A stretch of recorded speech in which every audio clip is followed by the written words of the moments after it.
Podia o peso de um olhar não dito esmagar mais do que 1000 palavras gritadas.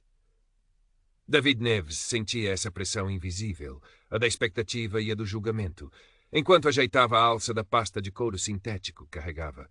Dentro dela, não apenas desenhos e conceitos, mas anos de esperança condensada, a aspiração de um jovem designer negro de 28 anos, apostando tudo numa única reunião. A Criarte, agência de publicidade de renome em Lisboa, com os seus escritórios envidraçados debruçados sobre o Tejo, parecia um Olimpo inatingível. E o Dr. Gonçalo Valadares, o diretor criativo, o Zeus daquele panteão.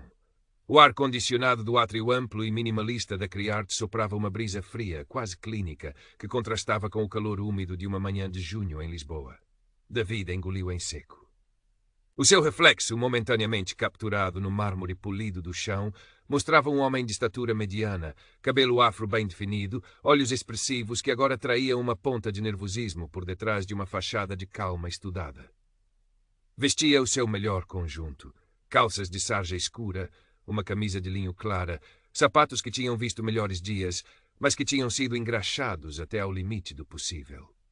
Sentia-se um intruso naquele ambiente onde o luxo sussurrava em cada detalhe, desde as esculturas abstratas até ao aroma subtil de um ambientador caro que se misturava com o cheiro a café acabado de fazer, vindo de uma máquina sofisticada perto da recepção.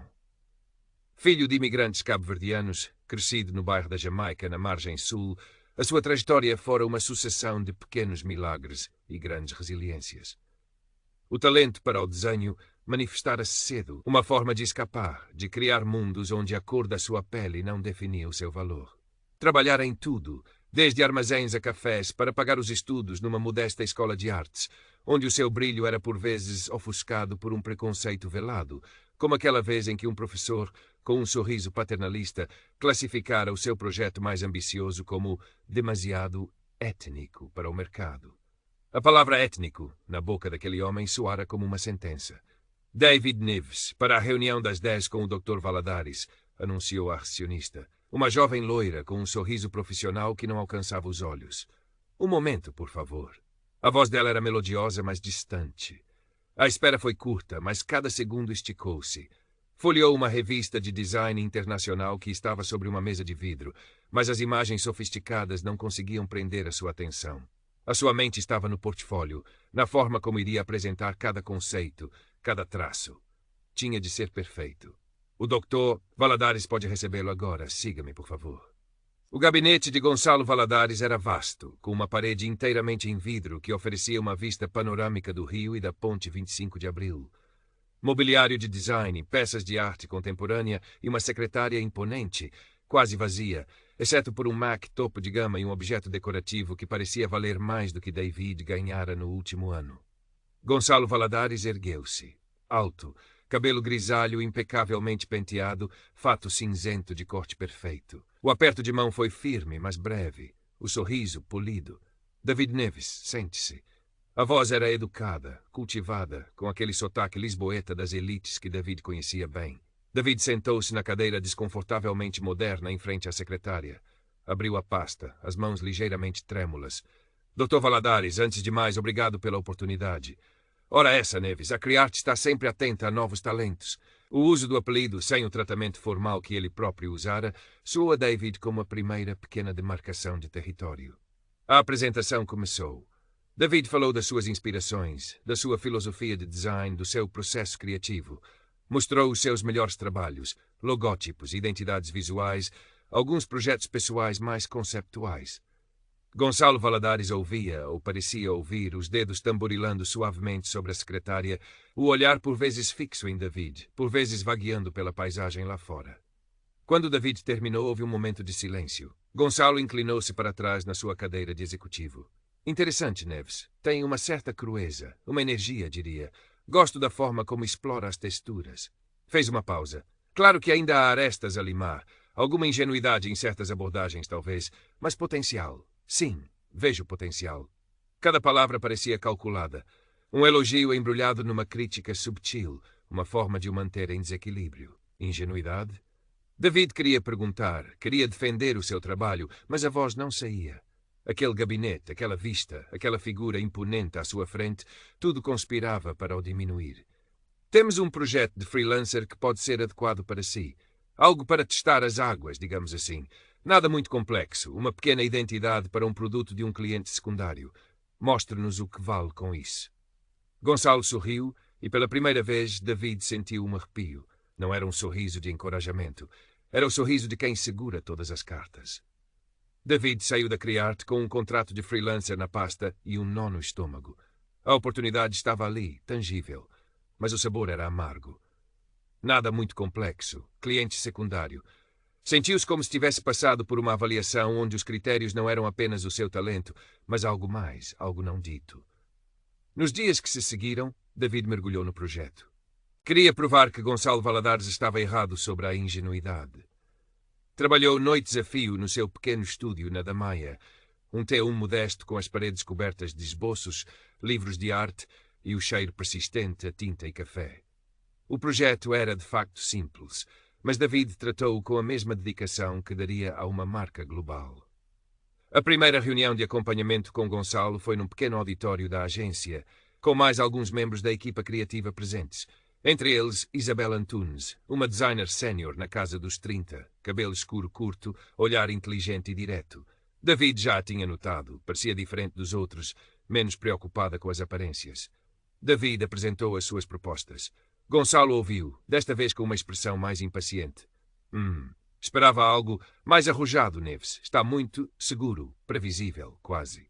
O olhar de Gonçalo varreu a sala, procurando a aprovação dos seus subordinados, que murmuraram concordâncias tímidas. Um dos criativos mais novos, um rapaz branco de óculos de massa que David vira a tomar notas freneticamente, sugeriu uma alteração que era, na verdade, muito semelhante a uma das primeiras ideias que David esboçara e descartara por ser demasiado óbvia.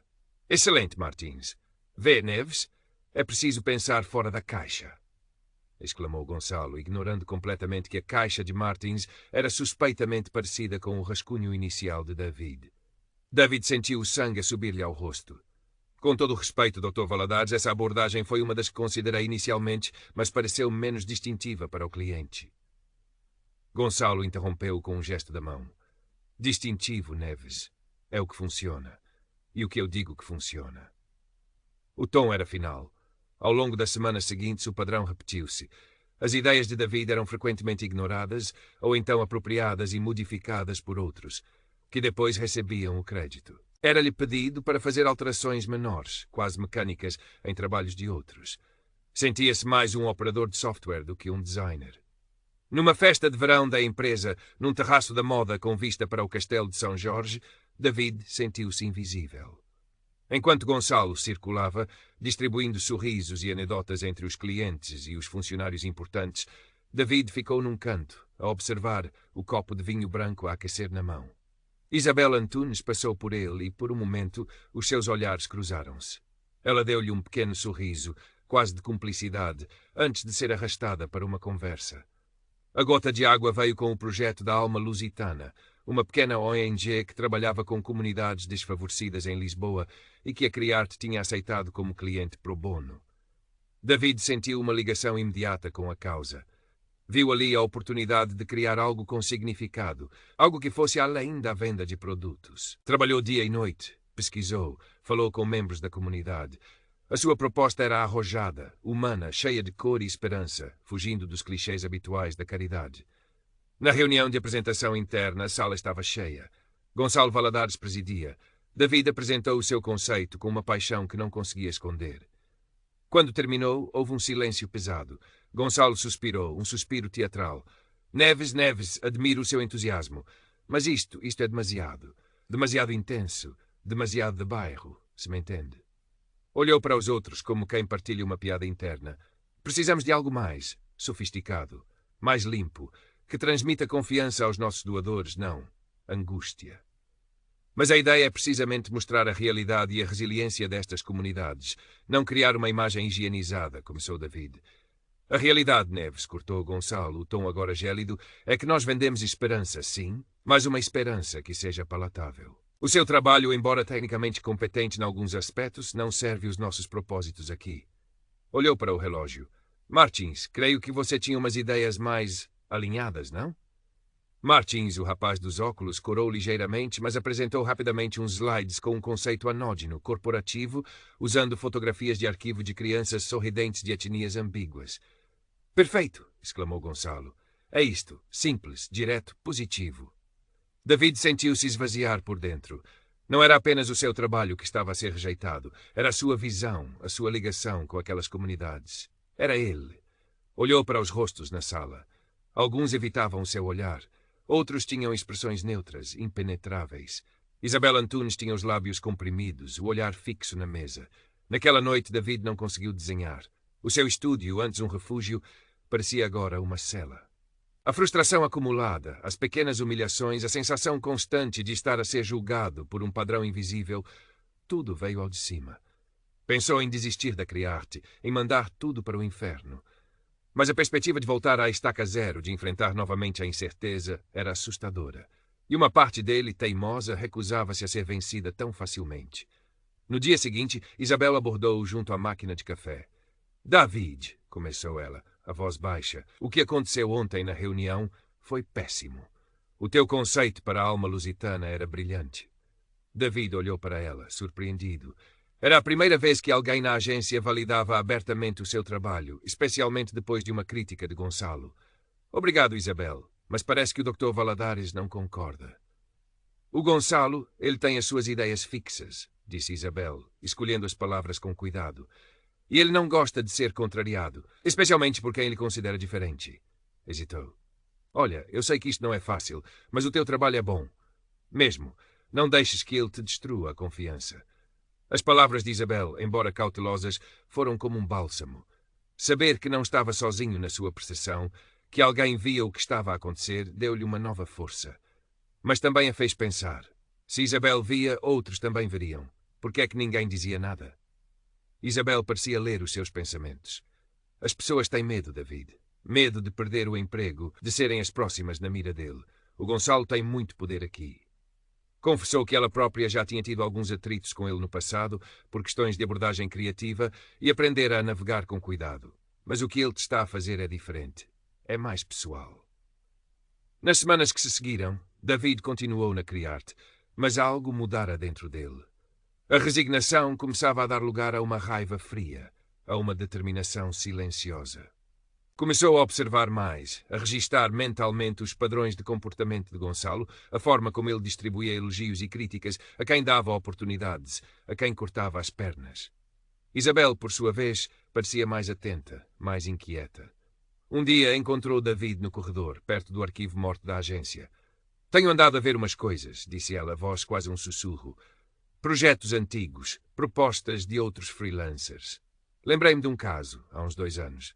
Um designer angolano muito talentoso. Durou 3 meses. Saiu de rastos. Mostrou a David, no seu telemóvel, uma troca de e-mails que conseguira resgatar, onde Gonçalo fazia comentários depreciativos sobre a falta de sofisticação do trabalho do designer angolano a um cliente, usando uma linguagem que roçava o racismo disfarçado. O Gonçalo tem um padrão, David, e parece que tu és o novo alvo. Aquele e-mail foi a prova que faltava, a confirmação de que não estava a imaginar coisas, de que não era demasiado sensível. A raiva transformou-se numa clareza gélida. Tinha de fazer alguma coisa. Não apenas por si, mas por aquele designer angolano, por todos os outros que poderiam ter sido silenciados. David pensou em várias abordagens. Falar com os recursos humanos? Seria a sua palavra contra a de um diretor influente. Publicar anonimamente online? Arriscado e talvez pouco eficaz. Foi então que a ideia surgiu, a partir do seu próprio âmago, da sua essência, a arte. A Criarte estava a preparar-se para o seu grande evento anual, uma noite de gala para apresentar os melhores trabalhos do ano a clientes e à imprensa. Seria no Palácio da Ajuda, um local imponente. Cada equipa estava a preparar uma pequena apresentação. David, como freelancer, não estava suposto apresentar nada individualmente, mas Gonçalo, num raro momento de aparente magnanimidade, ou talvez para o manter ocupado com algo inofensivo, tinha-lhe pedido para criar um pequeno vídeo institucional sobre a diversidade e inclusão na Criarte, para passar discretamente num dos ecrãs laterais. Algo leve, Neves, inspirador. Cores bonitas, sorrisos. Você percebe. David percebia. E sorriu por dentro. Seria a sua oportunidade. Trabalhou no vídeo em segredo, nas horas vagas, no seu estúdio.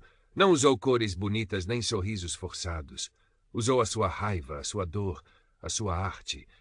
Criou uma peça curta, visualmente poderosa, usando animação gráfica, tipografia expressiva e fragmentos de áudio distorcidos. Sem acusar diretamente, sem mencionar nomes, o vídeo era uma metáfora cortante sobre o silenciamento, sobre o talento desperdiçado, sobre as máscaras da inclusão corporativa. Era um soco no estômago, disfarçado de arte conceptual. Isabel foi a única a quem ele mostrou um esboço. Ela ficou em silêncio por um longo momento, o rosto pálido.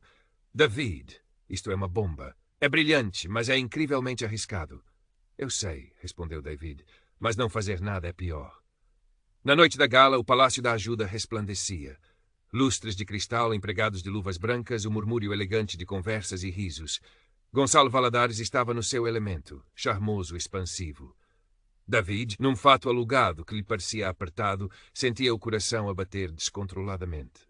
Entregara o ficheiro do vídeo à equipa técnica mais cedo, com instruções vagas para o passarem no ecrã designado a uma determinada hora.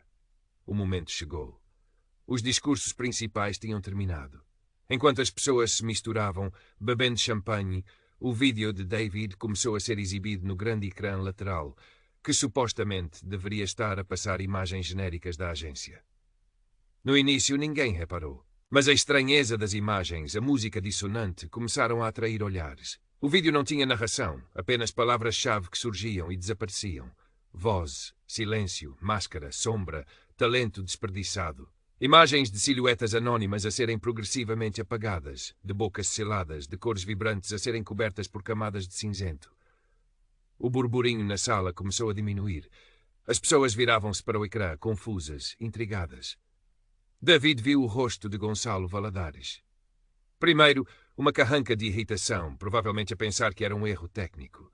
Depois, à medida que as imagens se tornavam mais incisivas, uma mão negra a tentar alcançar uma luz apenas para ser empurrada para trás por uma luva branca imaculada. Uma metáfora visual que David criara com particular cuidado, a expressão de Gonçalo mudou. A cor fugiu-lhe do rosto. Os seus olhos encontraram os de David, do outro lado da sala. Havia fúria neles, mas também pela primeira vez uma ponta de incerteza. O vídeo terminou com uma única palavra a preencher o ecrã. Quem se importa? Seguido de um rápido fade to black. Um silêncio constrangedor pairou sobre o salão por alguns segundos, que pareceram uma eternidade. Depois alguém, um jornalista de uma revista de design, talvez começou a aplaudir, hesitantemente. Outro juntou-se. E outro. Não foi uma ovação estrondosa, mas um aplauso disperso, confuso, mas inegavelmente presente. Gonçalo recuperou a compostura rapidamente. Forçou um sorriso. Uma peça interessante do nosso jovem talento, David Neves. Um pouco vanguardista para a ocasião, talvez, mas a Criarte sempre apoiou a expressão artística. Despachou um assistente para mudar o vídeo para algo mais ambiente. Mas o estrago ou a mensagem já tinha sido entregue. Nos dias seguintes, a Criarte foi um turbilhão silencioso. Ninguém mencionou o vídeo abertamente a David, mas os olhares eram diferentes. Alguns curiosos, outros hostis.